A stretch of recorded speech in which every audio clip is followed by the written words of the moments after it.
முடியாது. உங்களுக்கு துணிவு இருந்தால் உண்மையிலே கோர்ட்டு இதை அனுமதிக்காதுமா. திரு எச் ராஜா அவர்கள் இப்படி பேசியிருக்காருன்னு போலீஸ் போய் இங்கே காமிச்சாங்கன்னா ஆமாம் இது வன்முறை தூண்டுற பேச்சு தான் கோர்ட்டு சொல்லும்.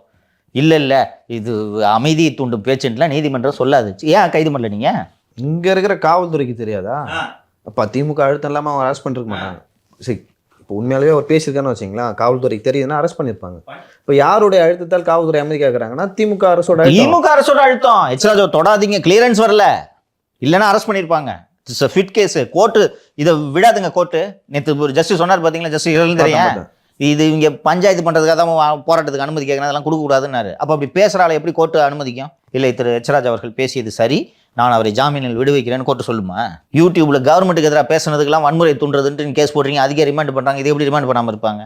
அப்போ நீங்கள் எச் ராஜாவை தொடுவதில்லை. இந்த பிரச்சனையை தொடர்ந்து இந்த பிரச்சனையை கையில் எடுத்து வரும் பிஜேபி அடக்குவதற்கு உங்களுக்கு துணிவில்லை. அத்தனை பேர் இதை கையில் எடுத்துக்கிட்டாங்களா இல்லையா? அப்போ நீங்கள் எந்த முகத்தை வச்சுக்கிட்டு நீங்கள் பிஜேபியை அதிமுகவோட கள்ள உறவில் இருக்குன்ட்டு நீங்கள் சொல்லிட்டு இருக்கிறீங்க? நீங்கள் தான் கள்ள உறவில் இருக்கிறீர்கள். நம்ம அந்த திருப்பரங்குன்றம் இஷ்யூ பேசும்போது நம்ம சொன்ன ஞாபகம் இருக்கா? மைனாரிட்டிஸ் ஓட்டை கன்சால்டேட் பண்ணி இந்த பக்கம் கொண்டு வர்றதுக்காக தான் டிஎம்கே இந்த திருப்பரங்குன்றம் இஷ்யூ அக்ரவேட் ஆகிறதுக்கு அனுமதிச்சாங்க, அதை வளர விட்டாங்கன்னு சொல்லிட்டு இன்றைக்கி அது வெட்ட வெளிச்சம் ஆயிடுச்சுல்ல. நீங்கள் ரியலி இல்லைங்க, நாங்கள் மத அமைதியை பாதுகாக்கிறது தான் எங்கள் வேலை, நீங்கள் எச் ராஜா பிடிச்சி உள்ளே போட்டிங்கன்னா ஆட்டோமேட்டிக்காக மற்றவங்க அமைதியாக இருப்பாங்க. எல்லாரும் பேசுவாங்களா? இஸ்லாமியர் வாக்குகளும் உங்களுக்கு கிடைக்கும்.